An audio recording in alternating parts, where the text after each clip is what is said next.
Leonardo César Jardim. É o nome do jogo com alguma sobra. Vamos falar um pouco desse Vasco e Flamengo, sem muita enrolação aqui na apresentação.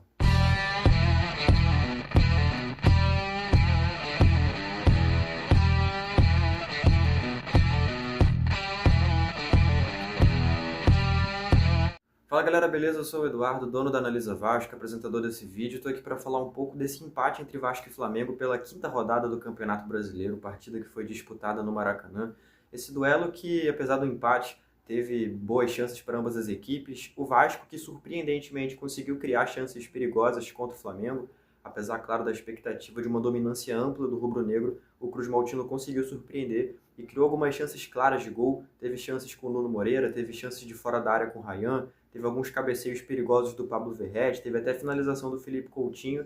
No fim das contas, o empate pareceu justo para o que foi essa partida, o que foi produzido dentro dela. Por um outro lado, um Flamengo que naturalmente teve uma facilidade para chegar ao ataque, para poder ferir a defesa do Vasco, ter finalizações ali perigosas. E aí brilhou a estrela do Léo Jardim, que teve muitas defesas, algo em torno ali de 7 defesas, ainda está computando a estatística no momento que eu gravo aqui esse vídeo, e definitivamente o melhor em campo. Não tem debate quanto a isso, isso considerando as duas equipes, tanto o Flamengo quanto o Vasco, não teve ninguém que brilhou mais nessa partida do que o Léo Jardim. Defesas acrobáticas, defesas a queima-roupa, teve uma no primeiro tempo, defendendo um cabeceio do Bruno Henrique, praticamente com o Bruno Henrique se lançando para a bola, uma bola fortíssima ali, difícil, ele consegue desempenhar muito bem. E no segundo tempo, acho que o destaque fica numa bola que o Pedro cabeceia, muito perto do gol também, cabeceia para o canto, e ele consegue ter a envergadura e também, claro, o posicionamento para conseguir evitar esse gol.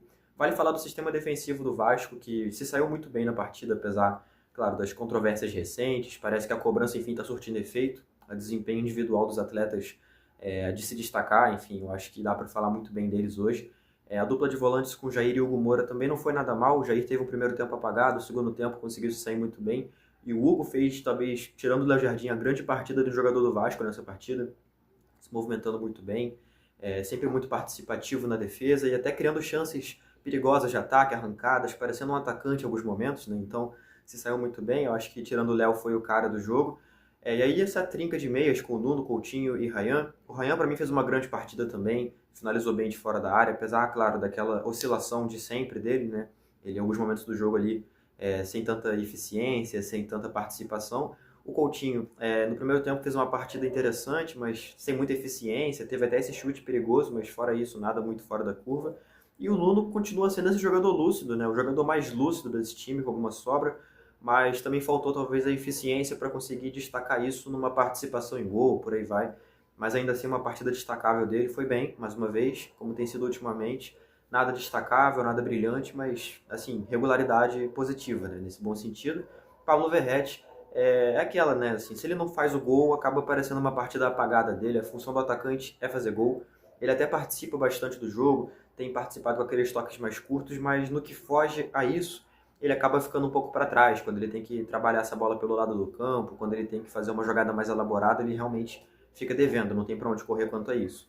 Enfim, a grande verdade é que esse desempenho dá uma sobrevida na confiança do trabalho do Fábio Carille, porque diante do que a gente tinha visto até aqui, definitivamente não era agradável, a cobrança ela existia e era muito válida, mas eu acho que com esse desempenho contra o Flamengo dá para entender que tem algumas ideias interessantes sendo trabalhadas e definitivamente dá para esperar coisas melhores desse time. Não é aquele deserto de ideias. Eu já defendia isso há algum tempo, que não é esse deserto de ideias, né?